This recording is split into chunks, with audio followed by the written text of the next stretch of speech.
Well, hello, I'm Mark McClain, CEO and founder here at SailPoint, and welcome to our podcast, Identity Matters. I am very excited to talk with yet another security expert, business leader, and another person who fits our definition of humble, hungry, and smart, the kind of people we like to highlight on our podcast. And I'm very excited today to be joined by my good friend, Sean Joyce, who's in the Office of the Chairman at PwC and leads the global cybersecurity and privacy practice as well.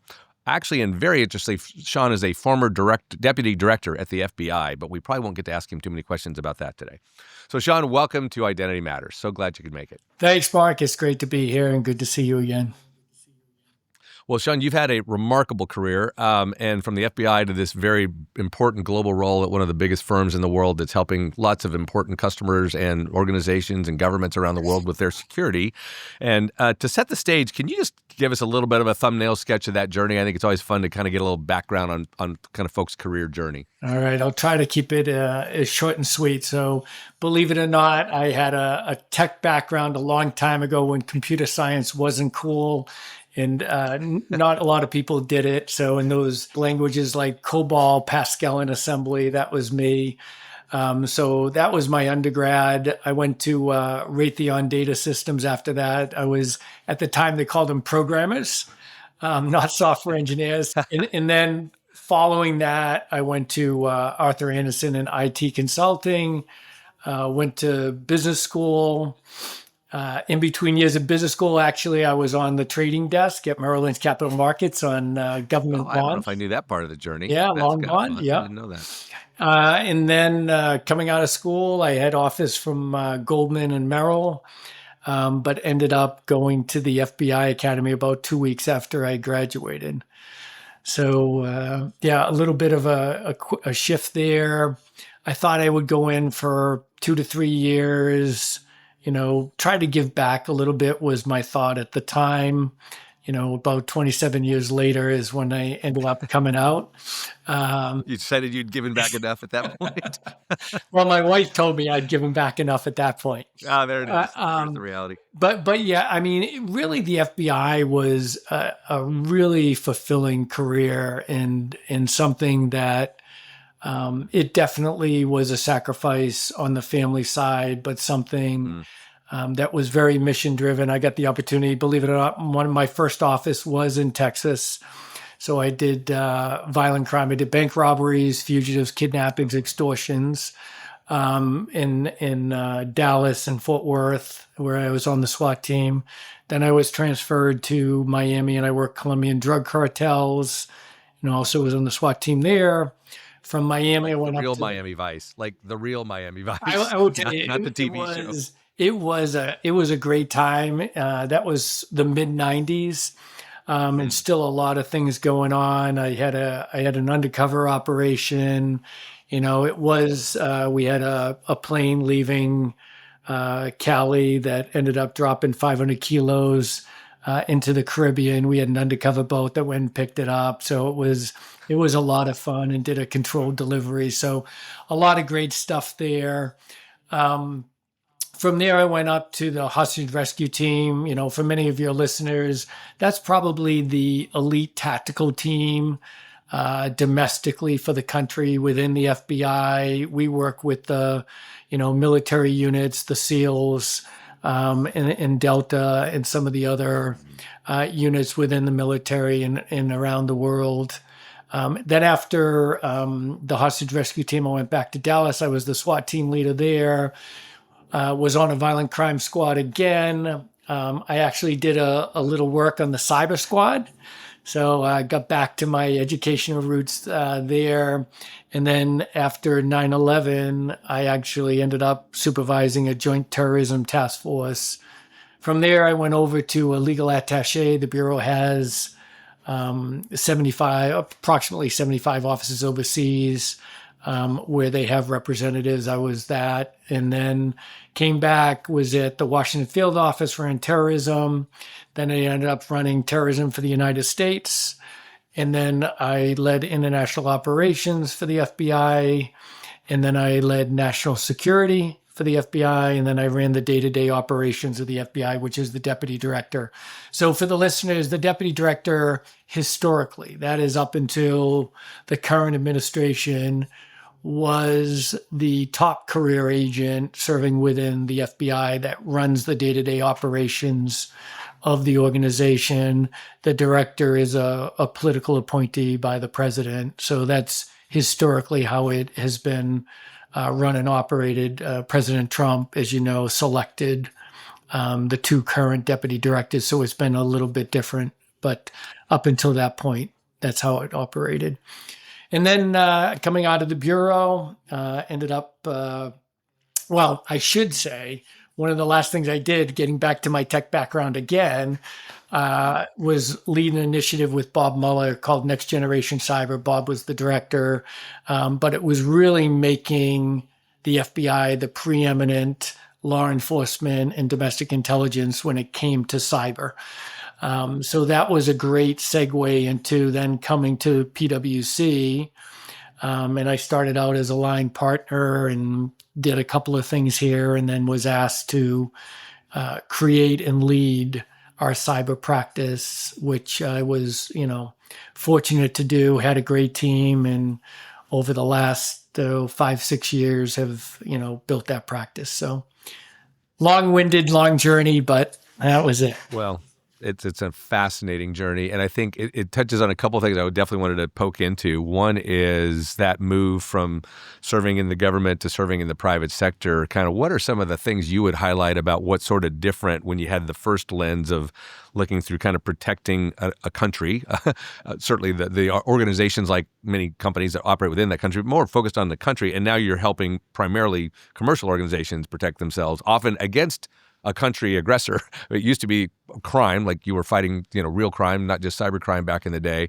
But now obviously we have this situation where commercial organizations all around the world have attackers or bad agents after them who could be nation states, could be criminal, might be a blend.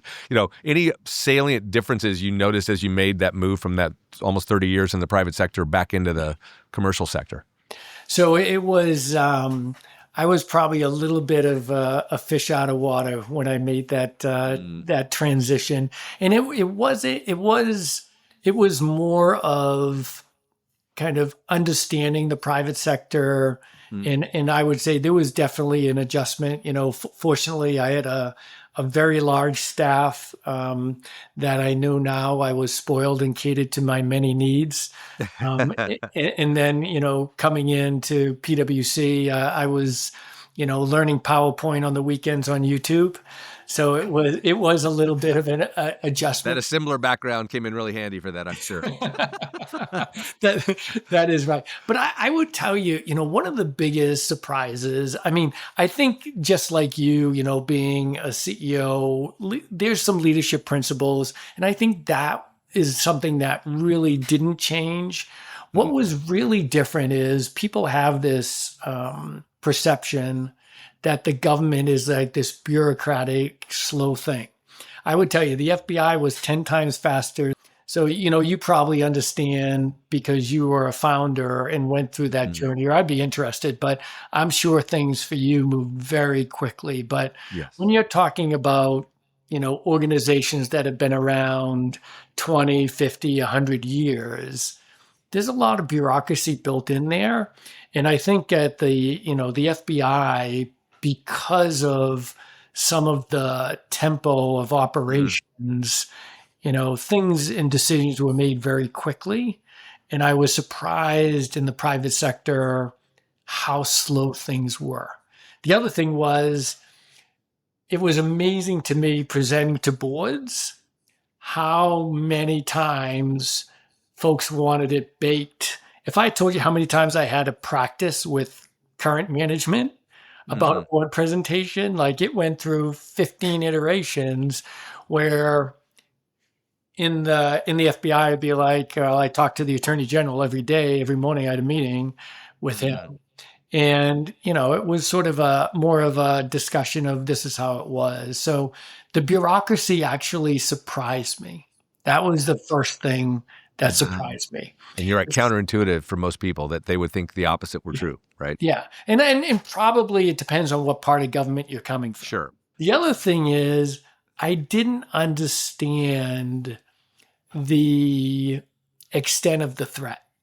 And really companies being much more open to me as a consultant Mm, and, hey, what was wrong? Or when you go in to help with remediation or some of these things where I think you a lot of times had people that were overworked, underappreciated, at times mismanaged, mm, at times not mentored, I think appropriately as a executive. mm, And that surprised me where I think a lot of times the private sector was not sharing, with the FBI or NSA or CISA, whoever the organization may be, that, there were a lot of things out there that I think the government probably just was not aware of. Um, and then I was shocked at the world of the CISO. I would just tell you, you and I have talked about going to RSA. I had spoken at RSA and gone before, but like to sort of go into this environment where CISOs in some ways was so inundated with yes. people constantly trying to sell them the next shiny object and really, I think, built an environment where most of them built barriers around them. Hmm. And it was kind of an interesting phenomena that I observed doing it. And then the last thing would say, I think, the level of knowledge when I first came in from management and the board about even what cybersecurity was, when you talk about identity, like just understanding the ins and outs Hmm. of identity, governance, that type of thing was surprising. Yeah, I think you're so uniquely positioned, having kind of been on both sides of that curve. If you could, kind of give each side, so to speak, a piece of advice. Hey, you folks on the enterprise side, here's what you really ought to understand better about the government. Hey, you folks on the government side, here's what you really understand better on the enterprise. You kind of hit that, but if you were going to crystallize that a little bit, like, hey, I wish both sides could help each other understand these things. What would you say to that? So it's a great question. I think on the government side, I'd be saying the private sector's goal is to make money. Never forget the primary objective. Like it's a right where hopefully we're Because if you don't, supporting you don't survive, capitalism here. right? The bottom line Right. is because if No, you don't, you it's don't survive. it's a And that's great kind of thing. why it has to be the primary objective, right? Right, right. It's a great thing, right? Which where one of the primary, I think, functions of any CEO is to maximize shareholder value. That comes in Absolutely. many dimensions, but a primary one is doing that, and that's making money, and understanding sort of I would say, good friction, and I mean that good friction, where a company's desire to move quickly, operate efficiently, but also securing itself. Yep. And so, how do you kind of get to that happy medium Mm. where you're actually doing that right? So, understanding like, hey, the company's primary goal is not to like button up all the hatches, Yeah. They right? can't Every afford to, company's basically, right? there, They can't right? afford Every to at the end of company's the day. 100%. I mean, how many times have you released a version where, right, it's going to get better over time, but you've got to like your customers are demanding something Yep. and you're there to provide that. So I think that's the first thing. Private sector is there to make money. So how do you actually help them balance and continue doing that and continue to sort of, I think, execute the mission? Yeah. Um, on the private sector side, there is this incredible litigious sort of perspective that companies bring when dealing with the government that is Mm. just not reality. Mm. So, like the FBI is a victim centric when it comes to especially cyber, victim centric organization. They are never going to reveal your name as a company. Like, hey, XYZ Corporation was breached. It's a Mm. myth. Yeah. But it is really propagated and by sort of this like legal concerns that I think we constantly hear. So I Mm. think a lot of times the private sector is hesitant To engage. sometimes to reach out for help because, oh God, if we do this or whatever. I do not know of one time and I am still affiliated with the government. I do not know of one time where the FBI has released any details of a company's actions regarding a breach. And a lot of times you're going to see like, hey, there was probably some, maybe not best controls in place. Right. Maybe there are some fundamentals that they should have been doing that they weren't. But that's not the point Yeah. of, getting the support. So if I had to say at the end of the day, if we're all trying to help each other, it's that understanding. Public sector understand what private companies are there for. Yeah. And then, private sector understand that, the public sector is actually really there to help and make the country more resilient. Yeah, I think the confusion might come between, say, the FBI and the SEC, right? We do have disclosure rules, like you have to, for your shareholders, make them aware that's the new reality. But to your point, that's different than going to law enforcement, which is the FBI, to say, help me fight whatever bad actor here is trying to hurt me. And they're just your ally in that instance. They're nothing but an ally, as you say, right? They're there to help. They're going to share knowledge. They're going to learn from patterns. I think part of the challenge today is there's an isolation problem, right? So many companies aren't sharing and aren't motivated or scared to share, as you said, or worried about sharing. And as a result, the knowledge sharing isn't as high as it could be. I think one of the ways we can continue to get better at fighting the bad actors is the more we share what they're up to, the more we can learn quickly and adapt more quickly to the bad actors, right? But if we're not sharing what happened, then whatever successfully hit company A will hit company B because nobody knew it worked at company A, right? Kind of thing. So that's a great observation. Really, really true. I think if let me shift it a little to how you personally, like, you probably had to define even the profit motive is a great point, a bridge point here. How you define success when you're in the public sector, kind of, there was no profit measurement, no profit motive. You're working for a commercial organization, profit, shareholders, or not in your case, shareholders, partners, right? But how do you think about kind of redefining success in those two sectors for leaders like yourself? It is, it's kind of interesting. And I was asked a lot when I was coming out, and that was one of the, I think, criticisms often to folks that have come from the government. I would tell you, like, I ran an organization of over 36,000 people. I went to zero-based budgeting. Like literally, like our budget, we get a budget, right? It was going to get cut. I went to zero-based budgeting. I had all of my leaders in the room. We went and so any way you'd run a business. Yep. I will say though, looking back and like, hey, what is success? And how I'm looking, I don't really look at it as like, hey, I love running a P&L. I did that at PwC. It was a couple of $1 billion. It was a lot of fun. I like making money. But it doesn't come to like how I sort of define success, whether it was running the FBI day to day or kind of a business inside PwC. I try to look at, first of all, I don't like using the pronoun I because I did nothing. It was literally my teams, right? And I was fortunate to have great people around me in every job I did. And I truly mean that. And I think every leader knows that. Yes. Like, you're not successful because of yourself, right? It's because of the teams you're building. But I would tell you, Mark, now when I look and I try to say like, hey, am I successful? I just try to say, have I been fair? Right? I always say, have I done the right thing? Yep. So many times people come to me and they say like, hey, and a lot of times in a corporate situation, what do you think I should do here? And literally, I think the answer comes very quickly when you say, just do the right thing. Doesn't matter what the lawyers say. Yeah.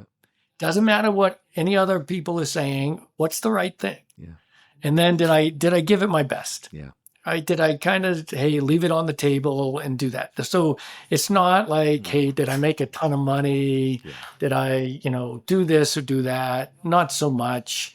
And, especially now, I just look at how do I help people? Yeah. Right? I've been working most of my life. I love to work, but it's just like, how do I give back? Yeah. So hopefully now success to me is my fair, I do the right thing, and I do my best. I love that, Sean. Yeah, and back to the I borrowed the metaphor, but it's in my little book I wrote about kind of building companies and leadership. The conductor of an orchestra metaphor, right? Where you were once a musician who played an instrument, but now all you have is a little stick, right? To your point, you're producing no music as the leader. Your job is to get all the wonderful music out of the team, and your job, is important. You set the tone. You pick the music, you say, here's the pace, the tempo, here's the volume I want from this section or that section. Like you said, your zero budgeting is a way of saying, right now we're going to focus here versus there, right? That's what leaders do. But the idea, but no music comes from you. I think that's a great thing to remind leaders. Like, you're not producing any music, dude. Like, you have no instrument, right? All the music is coming from these people. You're just making sure the people are together, understanding what they're trying to accomplish together, and then the whole. And like I say at the end, two great parts of that metaphor that I don't think I originally heard, but I love. One is you got your back to the audience, right? You're focused on the team. And at the end, if you've done well, you get to turn around and take a bow, right? But it's really about the music being produced by the team while you're leading, right? I just think there's some really great things in that metaphor. But yeah, the right kind of leaders, and you are one, obviously, is I'm not about the financial success and things like that are sort of byproducts. Like, if you do these other things well, you will likely have some financial success, right? But especially in the commercial sector, you can't have too much financial success in the private sector because you're probably taking it under the table, right? But at the end of the day, right, you have to stay focused on those things. Love that. That's great. All right, well, let's shift gears a little, just because you and I have been living in the security realm in various. Let me ask you this, though. Come on, let me ask you this. Let me ask you this. What do you think in your career, right? You've been through this. Yeah. You've kind of bought and sold how many times now? Oh, more than I can count. I don't know. A bunch of times. This journey. What a journey. All right. Any difference in those different journeys of how you've led? No, I think to your point, I think who's on the cap table has shifted for this company more than most companies, right? Like venture, then private equity, then public institutional, back to private equity, now kind of a blended, primarily private equity, but institutional shareholders. And I've told people, like, the cap table absolutely matters. And my job is always, as the CEO, to spend time making sure our investors are, like you said, happy with what we're doing to build a great business so they get good returns on their investment. But to your point, that job of leading the team of leaders, right? That's the nature of a senior leadership role, whether the whole team is 30 people or 3,000 or 30,000. Your job is to lead the team of leaders that in turn are leading the rest of the business. So I like to say, in some ways, weirdly, over the SailPoint journey from 3 of us to well over 3,000 of us, my team has always been 5 to 10 people, right? That's always been my job, lead a team of leaders, and the leaders and what they needed to focus on hasn't changed as much as you might think, is what I tell people. Like, are we clear on the direction? Are we clear on the primary goals right now? Do we have the right people to go execute against these goals? And over time, those needs change quite a bit, right? But it actually, it's weird. I wouldn't have predicted this 20 years ago. Trust me, I wouldn't think I'd be where I am, period, the company, everything else.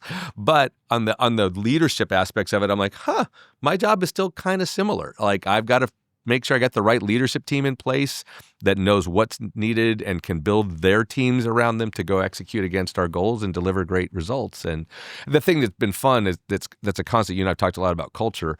At the end of the day, boy, how you think about people and the way the people in your organization are treated, the way they treat customers and others. I still have my favorite quote here, the Herb Kelleher, the late founder, effectively, and leader of Southwest for years, was once kind of probed by a Wall Street guy, like, why don't you pay more attention to Wall Street? And his answer was, look, I take care of our people and they take care of our customers, and that takes care of Wall Street, which is sort of a great answer, right? Like, at the end of the day, yes, we care about shareholders, but the way you deliver great results is you build a great team, they do a great job for customers, and then it works just fine. That's sort of been my experience, is you take care of a team, they take care of customers, everything works just fine. It's kind of interesting because I don't think that's the chorus we hear now. And I agree with you. And I always say, like, it's not customers first. It's actually your people first. I think it's the better approach. You can get over-focused on it and kind of miss the customers, I suppose, a little if you're not careful. But it is kind of a primary, secondary thought of, we love our customers, but the way to take care of customers is make sure your team feels well taken care of so they can do a great job at that, right? To me, they're just absolutely related. So... Yeah, I've always heard mission first, people Yeah, there you always. go. That's a great phrase right there. Well, let's talk about what's happening in this realm we're in. Those poor CISOs that are, overwhelmed at RSA by 80,000 options of things they should buy and do and what to do. Right? Lots happening in the world. What do you're certainly at the level where you're talking to boardrooms and C-suites. What kind of shifts have you seen in, say, the last 5 years in the boardroom conversations about security? I think the conversations in boardrooms have actually changed dramatically. I was literally in with sort of I would say, top three healthcare provider in the United States 2 weeks ago. So I was talking to the board, and I would just say I've talked to a lot of boards, and I would say over the years it became like, hey, how do we make sure we don't have a breach? Hey, what are you doing? Like, really, and now it's really shifted towards, hey, there's a high likelihood we're probably going to be breached. How resilient are we? So, like, I think there has been a definite evolution, and I think boards have become much better educated in cybersecurity overall. As you know, identity is like a huge thing. I mean, when we used to talk about multi-factor authentication, you'd say MFA to a board. It would be like sort of a glazed over, what does that mean? And I'd just say, hey, I hope all board members, just for your own personal benefit on your bank accounts, at least, do you have multi-factor authentication? That type of thing. It is really transitioned now to, I think boards recognize the importance of having some type of cyber expertise on the Yeah. board. And then B, making sure that it is something that they're getting, I would say, especially in the heavy regulated sectors like, financial services and healthcare, quarterly meetings. A lot of boards have created like a tech and risk committee. Some have actually a cyber committee. I'm not a huge fan of that. Because I just feel like it really isolates and silos cyber, which I don't think it is. And you still see some that are just handling it on the audit committee. I am not a fan of that. I just think their audit committees are typically overworked. They have their initial, I think areas that they typically cover, and I just think I see a lot of companies that it's overwhelming for that committee. Yeah, 100%. Yeah, I know you're absolutely right. I think the idea, well, at the end of the day, one of the functions of a board, right, is risk. They've always been partly about understanding the risks that organization faces, and is the organization ready to handle or deal with those risks. They can be global economic, climate risk if you're in certain kinds of businesses and industries. And now I think it's just well understood this is another significant risk to your business performing well, functioning well. How do you address that risk? And like you said, the moat castle metaphor of our main mission is to keep the bad guys out is kind of like old thinking. Like, nope, they're probably going to get in some places at some level. Let's minimize the likelihood of their getting in, and make sure that if they get in, we can quickly control it, minimize it, recover from it. That's the mindset, as you say, not a absolute positively, nobody ever gets in through the wall. That's just not a realistic expectation today, I think, for most organizations, right? Yeah. Yeah, and that's a great point. And it is at that level, you're talking about business issues and risks. Right. We're not getting into like, hey, how many things did I stop today? It's what are the risks to the business? And that's where I think sometimes I think the CISOs have also evolved in their presence in the boardroom and be able to look at that from like you're saying, a business perspective, because cyber's a risk. Yep. It's a risk. So, dealing with that. So I let's couldn't talk about the agree nature more. of that risk, right? We've all heard the phrase, the evolving threat landscape. That's another fun phrase in our industry, right? Like the kinds of threats that we were most worried about 5 or 10 years ago, they haven't necessarily gone away entirely, but they might not be as focused areas of risk today. How do you think about that evolving risk landscape? And obviously, in our mind, that probably starts to move us a little to this topic of identity, right? Like the identity vector, if you will, has certainly become a part of that evolving landscape, right? I don't know how you cover a much broader array of cyber threats that for your customers with your PwC practice, but how do you think about that landscape?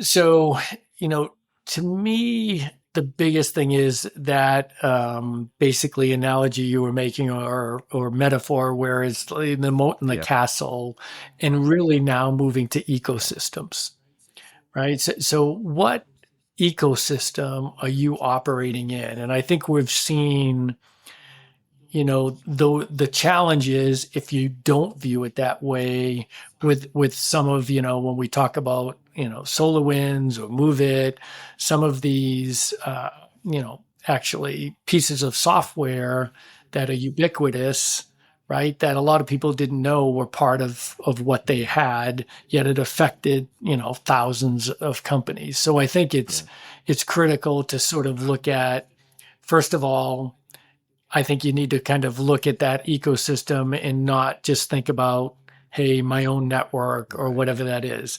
And that gets into, whether it's your software supply chain, third-party vendors, right? All part of that. I don't know a company that operates on its own. Right. Somehow you're connected, whether you're using a hyperscaler for cloud services, or if you're using something for payroll, or you name it.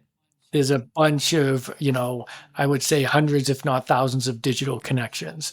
So I think, the threat has really fundamentally shifted.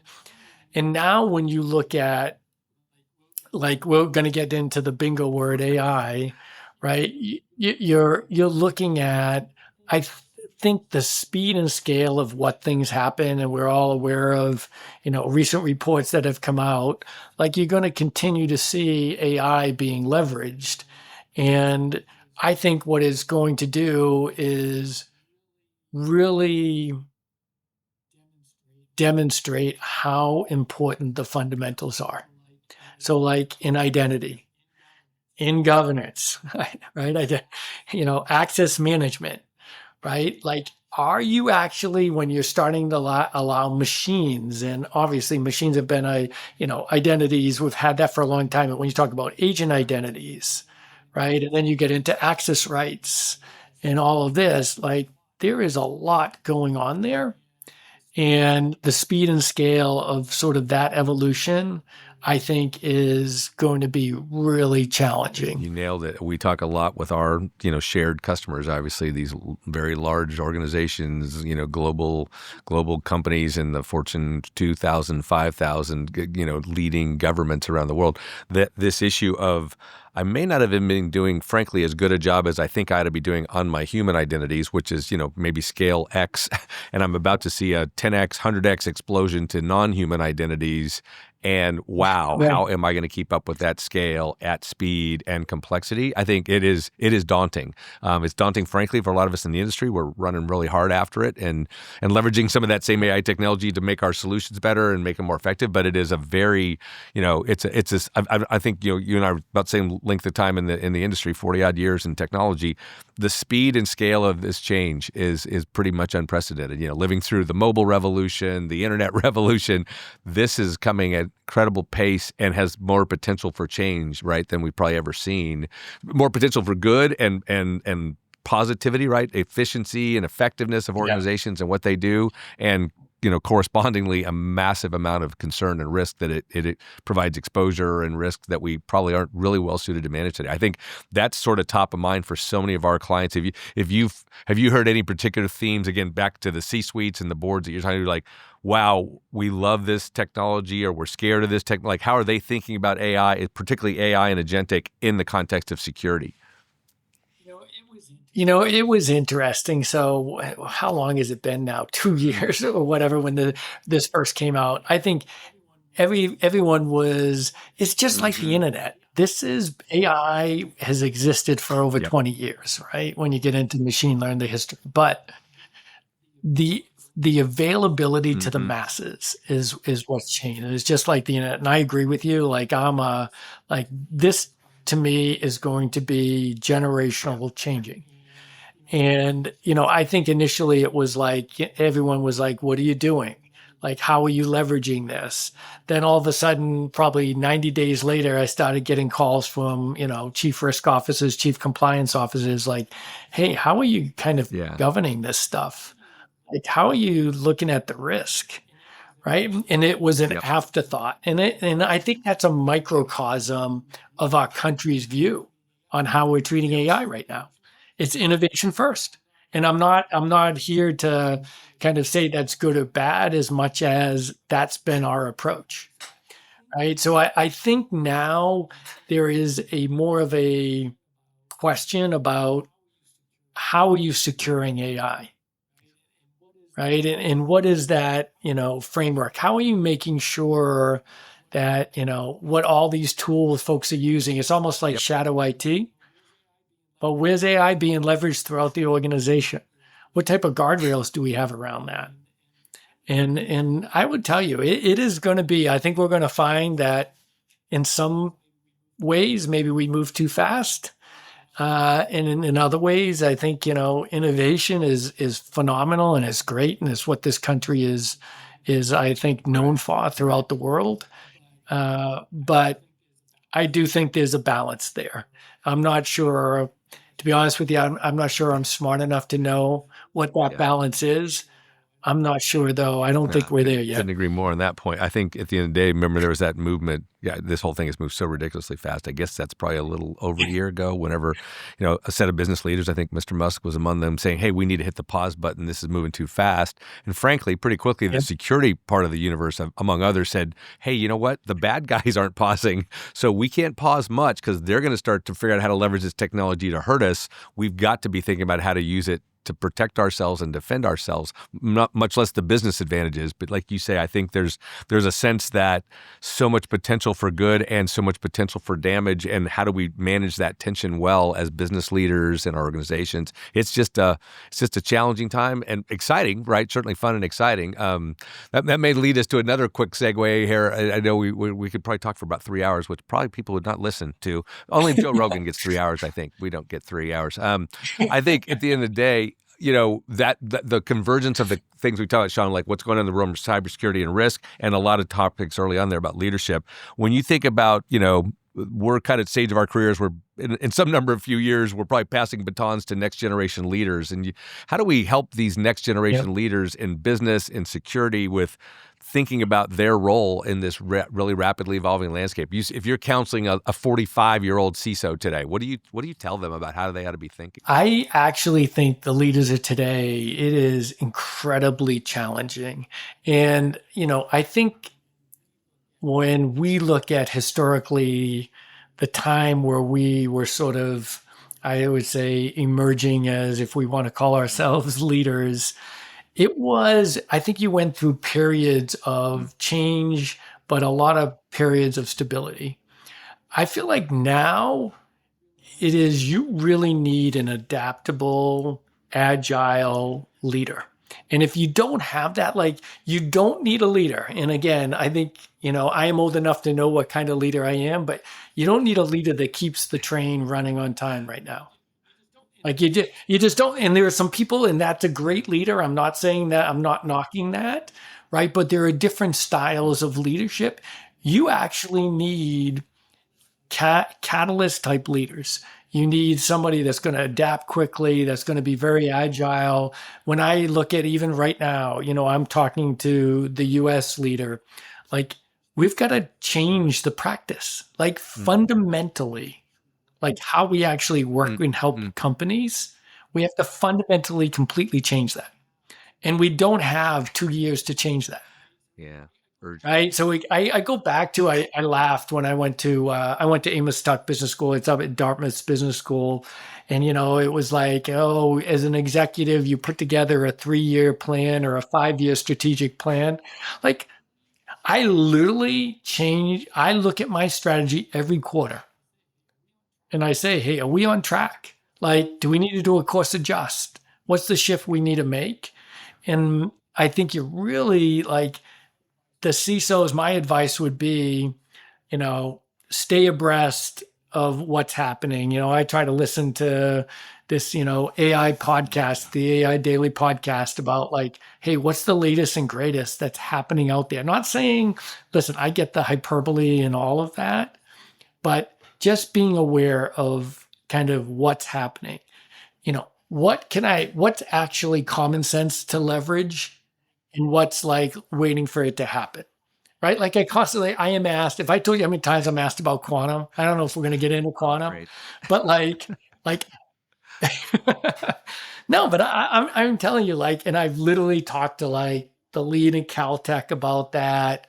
I talked to someone at MIT about that. I've talked to someone in the IBM lab about that.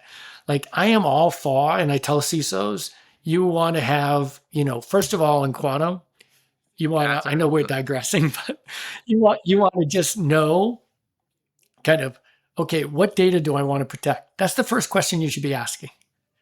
Then, what's my data retention policies? Like, do I need to keep all this data?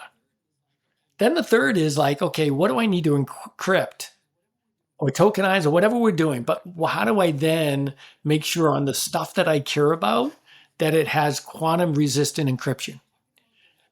Talking about the leveraging actually the commercial quantum compute, years off. CISOs don't worry about that right now.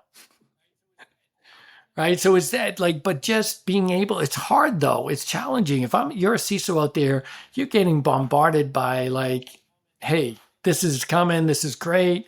AI is going to change the way you do everything. I think you just got to be adaptable, agile, Well, and to pick up focused. another, I think this is a military term. You probably certainly heard it in your travels that I learned a few years ago. VUCA, right? Volatility, uncertainty, complexity, and ambiguity. And I think we had this idea partly coming out of COVID. Remember that term? We're going to come to some new normal. We're in a weird place, and we're going to emerge with some new normal.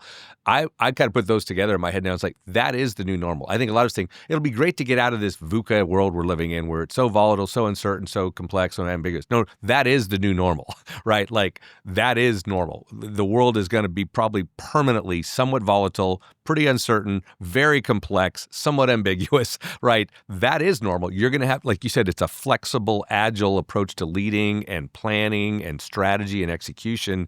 Like you said, I think people ask us about 3-year plans. I'm like, man, we make 1-year plans that we constantly reevaluate. And of course, we're looking out over the horizon more than, I don't want people to think we're not thinking beyond that. But I mean, the level of certainty you put in the planning that far out is just low, right? Like, you're like, I think it's going to look like that.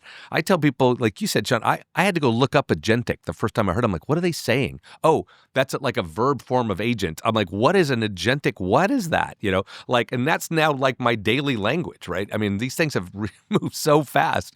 So I think there's a sense of that is our new normal. We're not getting back to some nice, stable, predictable, evolution in business. I don't think we're going back there anytime in the foreseeable future. It's going to be highly, highly ambiguous, lots of change. You got to operate in that realm, not hope for a return to the past stable, normal world. I don't think we're going back. Listen, I'm 100% there. I tell all of my leaders, Yeah. you're change leaders and change, like you're lead from where you are, right? Because, it's just going that. And I would just say there are a lot of macro issues coming into play, like the geopolitical instability right now, I would say is probably at a level that we haven't seen in several decades. And that is so interrelated with sort of business, right? And when you talk about chips, when you talk about tech stack, like, I don't know how many of our listeners have heard of the Six Dragons. How many of them know what the hyperscalers in, China are when you're talking about, Huawei, Tencent, right? It's just, the world is really going, it's changing. And like I do get concerned about business strategies when you look at what China's doing with the Belt and Road Initiative and really trying to promote their tech stack. You have sort of the West with our hyperscalers. I really think you're going to see tech balkanize in a much, much greater way that sometimes we saw at 5G. But I think you're going to see it in much greater proportion between Alibaba, Tencent, and The some of global the powers others. become the global tech powers, and how does that mirror, the global geopolitical world, right? Yeah. Okay, let's do 100%. some rapid fire. These are always fun. I love to do these with the leaders. If you could give your younger self one great piece of advice, what would you say? Because we always get asked by those younger leaders, "Hey, what should I do differently?" A lot Right? of things. A lot of things. A lot of things.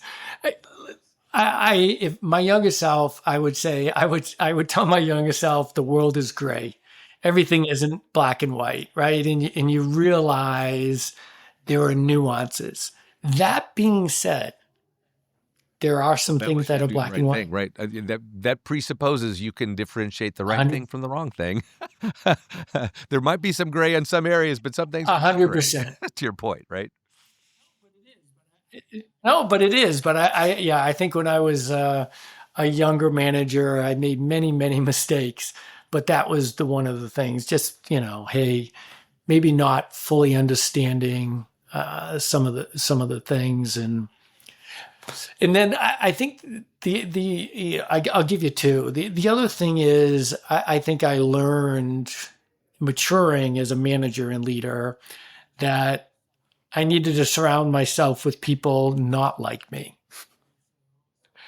Right. So how do I get people that actually complement some of my skills, attributes, traits that, a lot of times we have affinity for people maybe that are very much like us. So how do you sort of build that team around the right type of people that will challenge you, give you different perspectives, and actually form that team that is a collective whole is better than one. While avoiding the acronym that no longer is named because it gets us in trouble, that starts with a D and ends with an I. The concept of diversity has always been a great concept for success, right? Because if you have a bunch of like-minded people, they see the world through a similar lens, and if the world shifts on them, to your point of leading through change, they're all going to see that shift the same way and probably make the same mistakes. My prime example here, and the company is a far better place than it has been in the last few years in some ways. I was at IBM when it started its downward slide in the 80s and 90s, and back then IBM was very proud, justifiably in some ways, of their completely in-house developed leadership structure. Kind of like GE had that reputation as well. And what we've all seen in retrospect is that's great until the world shifts kind of dramatically. And when the world shifts kind of dramatically, that like that common, group think is the ugly term here of this is the way we all look at the world. And if you need some diversity in thinking, you don't have it. Everybody's looking at the world through the same lens. So there's so many dimensions to diversity. We got over-focused on a couple of them in gender and race and other things. Diversity of thinking is what makes people and teams great, right? Like you said, I don't need people that think just like me. I need people that think very differently than me so we get a rounded, holistic view of what's happening and we can make the best possible decision. Right. I'm so in line with that. Yeah. Great. Yeah, I've always told my teams diversity of thought. Yep. I don't care what shape that takes. Give me something I fresh need to it. think about. Okay. Books and podcasts. You're a thought leader. Where do you get some influences from? Either books, favorite book, couple of favorite books, podcasts? Yeah. So I'm probably a John Steinbeck fan. Steinbeck, as far as East of Eden, is probably one of my all-time greats. Viktor Frankl, Meaning of Life. I'm a big C.S. Lewis fan, The Great Divorce. And I've read a lot of bios. So George Washington, John Adams. I'm reading Robert Moses right now, the power broker in New York. He actually did a lot of the major improvements. Think of Penn Station and many other things that were built, major bridges in New York. So I'm a big fan there. Podcasts, I'm boring probably. I do the AI Daily, the All In pod I like a lot. And I listen to the Cyberwire. So gotta get that in. So, but Me too. I like to read I'll a jump in lot. on the books thing. Great piece of advice I got years ago about biographies. Not necessarily exclusively, but this good friend of mine who's this voracious reader, very intellectual, academic, PhD type person. He said the general advice I give people is only read biographies biographies of people that have been dead at least 50 years. His point was you sort of need kind of the historical world to settle on how we actually view this person. A living person or someone recently deceased may or may not get an objective treatment. When you read biographies of people 50, 100, 200 years ago, we've had some time to fully ingest, were they good for the world or bad for the world? My favorite, by the way, in that category is Truman. I read it's a massive, 600-800 page biography of Truman. And at the time, when he ceased to be the president, he was thought to be one of the worst. And in history's respect, he may have been one of the greatest. Just a normal guy from Missouri kind of thing, led through like World War II closing out, the bomb, the early Cold War, some really hard stuff, and did a phenomenal job as sort of history's judgment. But boy, it's such a great reminder of, if you look at somebody today or even how they seem to have finished and then give history 10 or 20 or 50 years to judge that, it's much more accurate as to whether that person was really great or maybe not as great. So that's, I get new biographies thrown at me. I'm like, yeah, I'll set them on the shelf for a little while. I'm going to go read one of, a guy from 100 years ago. All right, we'll land where we started. This thing's called the Identity Matters podcast. So why does identity matter? If you think about digital identities, human identities, the world of identities, like why should identity matter to people? It's the core of everything we do. I mean, it really is like, that is the future. And I think, most of the people, this is everyone's identity right now, is this phone that we're carrying around. Really, it is. I mean, this is our lives, right? When you think of it. And, I just think more, and it's going to be interesting because the culture of America is so unique and great. But we see these national digital identities, appearing in India, other countries, right? Which is bringing a lot of value. Now, it's almost counter to the American culture. Privacy, independence. Right? Yes. And that independence and all that privacy, all worthy and good things. But listen, when I say one word, I would just say identity comes down to trust. Yeah. Down to trust. Right? It just really does. It comes down to trust. How, your company, it's like, how are you making sure that people can trust your software to make sure who they think is actually doing the things that you are giving them. Or today, who or what, right? It's both who and what now, right? But both identity types matter, and they matter more all the time. Well, I knew this would be a fun conversation. I'm no kidding. I think we could have gone a couple more hours because we have a lot of fun things we could talk about. But thanks so much, Sean. This is a great conversation about kind of what's happening in the world of government and commerce and the geopolitical security landscape, and an experienced leader in some very powerful leadership roles. So really appreciate you taking the time to join us, and I bet you this will be a super popular one out there. So thanks again. Wishing you and the team great success. We are great partners here at SailPoint and PwC, and honored to continue to work with you and your team. And let's just keep doing what we do to try to help people be a little safer and more secure with their worlds. That's what we're trying. Thank you, Mark, for spending the time today. It's been a privilege. Yeah, thanks, Sean. Same to you. And thanks for joining us if you're out there listening or watching, and look forward to another fun dialogue with a great leader around Identity Matters. Have a great rest of your day.